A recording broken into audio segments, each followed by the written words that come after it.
In this video I'm going to take you on a tour of the Gothic Mansion that I've created on the Sims Freeplay. For this I've used the Haunted House template that you unlock if you manage to complete the Ghost Hunters quest in the time limit. I wanted this house to have a traditional feel but at the same time to be a more modern take on a Gothic mansion. So you can see at the back here we've got the balcony with the tall glass walls. I did make this house before I saw the Gothic Family Manor, which is part of the Haunting of Goth House craft challenge. If I'd seen it before, I would have done the turrets at the front differently. I would have made them an extra story higher, and I think it would have looked a whole lot better. If you purchase games through the EA app or EA.com, you can apply my creator code, thegirlwhogames, and I will receive a percentage of the sale value at no extra cost to you. I started on this house back in August when we unlocked these statues from the Sim Chase Season 90 event. I thought they looked kind of creepy and gothic-y, and it just gave me the idea to create this house template. So we've got a corridor filled with these statues leading to the grand staircase at the end. The first door on the right hand side leads into the library. So in here we've got a wall of bookshelves, we've got some seating in the middle and in the bay window area, and we've also got a fireplace in here. These are two-storey bookshelves, so they do go up to the next floor, and I just love how that looks from above.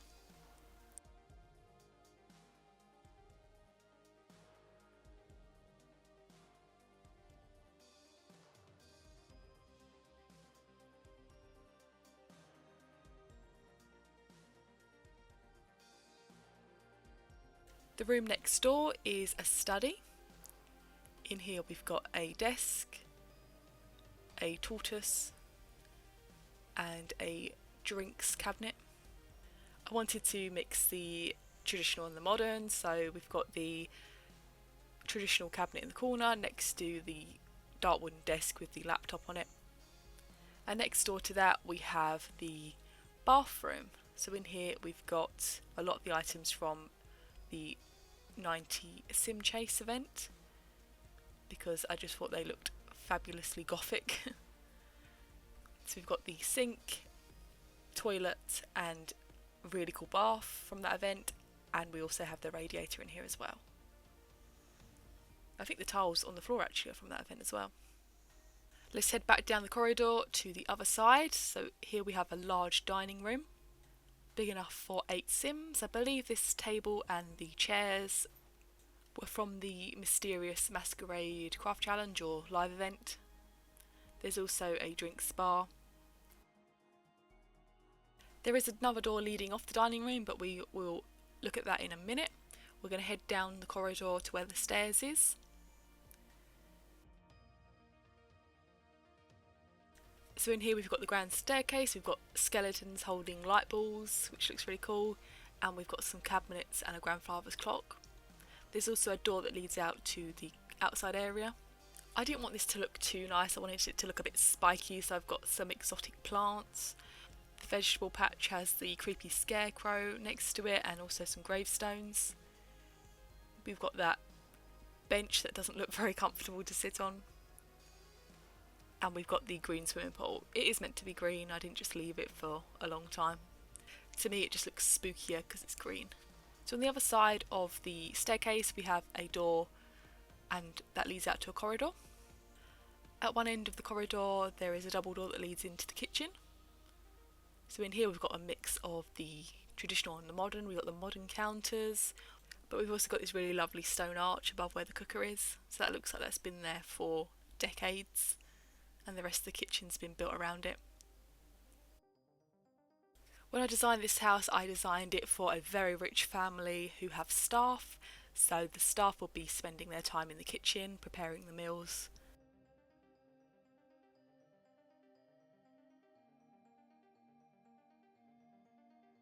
Next to where the double oven is, there's a door frame that leads into the pantry. So we've got shelving in here, and we've also got a freezer.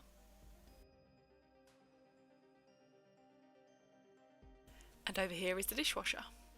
I think it'd be really great if we could get a dishwasher that we can place in any cabinet so it just looks seamless instead of having to be put out of the way because it doesn't fit in. Back in the main corridor we have the laundry room. So again, this is another staff area. They'll be doing the washing for everyone who lives in the house. This corridor continues right down to the dining room, which is why we have this extra door, because the staff can get a straight line from the kitchen to the dining room to bring them their food. There's also a door that leads to the outside. This is the staff's outside area. So out here we've got some seating, we've also got a fridge so they can take their breaks out here, and we've also got a drying rack for the clothes. There is another door in the kitchen that leads to the stairwell. So if we head upstairs, this is where the staff will stay. So there'll be live-in staff, and there are 2 bedrooms with 2 single beds in each bedroom.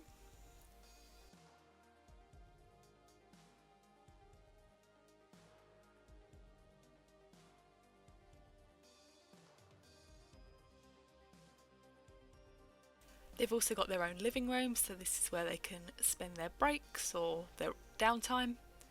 There's a TV, sofa and a desk in here. And then they have their bathroom, so there's a sink in here, a toilet and a shower.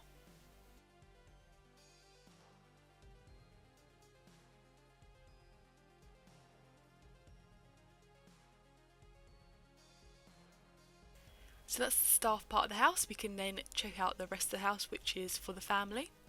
We're going to head upstairs to a large landing area. On this landing there's also the stairs that leads up. We'll check that out in a minute.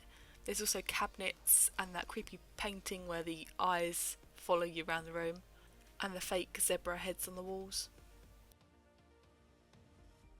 This door frame leads to another corridor. On the left hand side there is a bedroom. We've got the traditional dark wooden furniture in here. We've got a bed, bedside tables, and we've also got this lovely vanity, and I've also put the shoe cabinet down the side so it looks like it's part of the same piece. Across the corridor we have another bedroom. This one is less traditional. We've got the shooting style wallpaper, we've got the more Gothic styled bed, we've got the black bedside tables and chest of drawers, and we've also got a computer desk in the corner.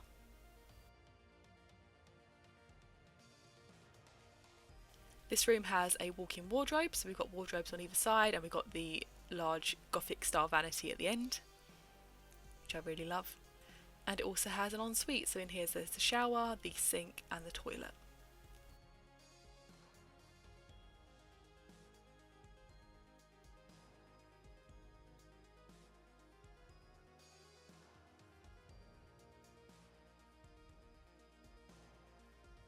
At the end of the corridor we have an archway, and there's a mezzanine where we can see the bookshelves from the room below. Really love that. And then we've got 2 archways that lead into the living room. So in here we've got some sofas, we've got a record player, a grandfather's clock, and we've also got a TV.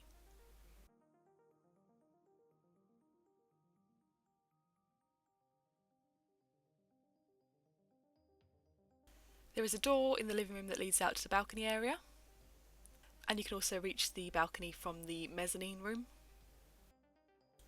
There's another door frame that leads into a little corridor area where there's a fireplace and some plants, and then another door frame that leads to sort of an indoor greenhouse. In here we've got the sim eating plant as well as other plants. Again, mostly cacti and spiky plants just to fit the theme.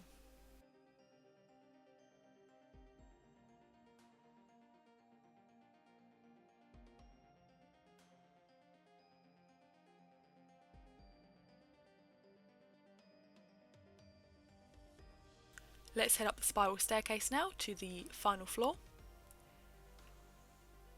So there are 3 door frames leading off of this. 2 of the door frames lead into the large master bedroom. So in here we've got the black and gold bed, we've got a large aquarium and a TV. Not much else going on in this room, but they don't really need much else in this room because they've got a lot of space. There's the balcony area I was talking about earlier. There's also 2 doors, one of them leads to the bathroom and the other one leads to an outside space which is in the middle of the building. We've got a hot tub out here, a recliner and a pizza oven and also a fridge.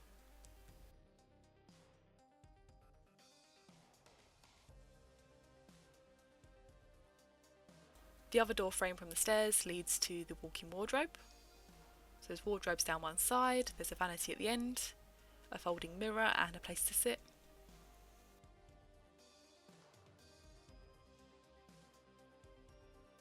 The bathroom has 2 doors leading to it, so it can be used by anyone on this floor.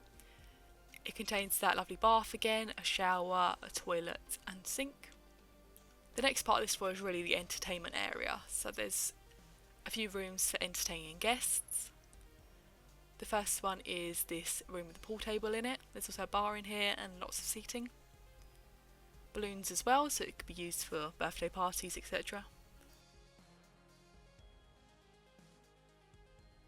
And next door is the musical creative room, the harp and the organ, and also the artist easels.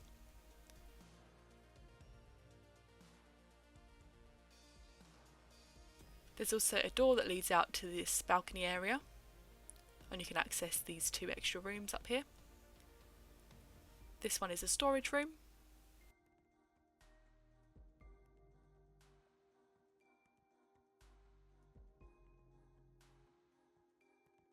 And this one is also a storage room, but it's a storage room for bottles.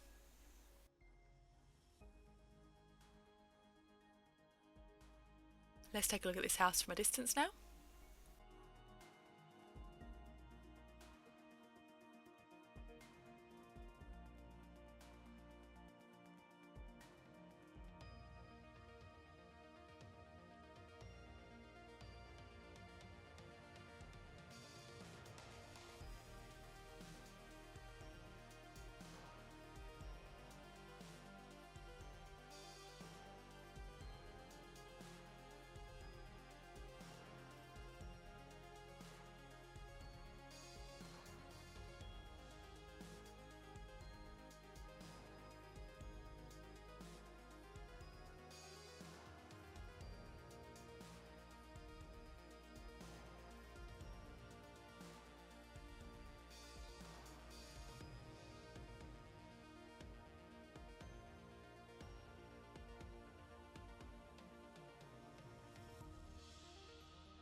And that was my Gothic Mansion on Sims Freeplay. I hope you enjoyed that. I really had a lot of fun mixing the traditional with the more modern items. And I just love it how sometimes you can just find one item in the game and it just gives you so much inspiration to create a whole build. Thanks for watching. Bye!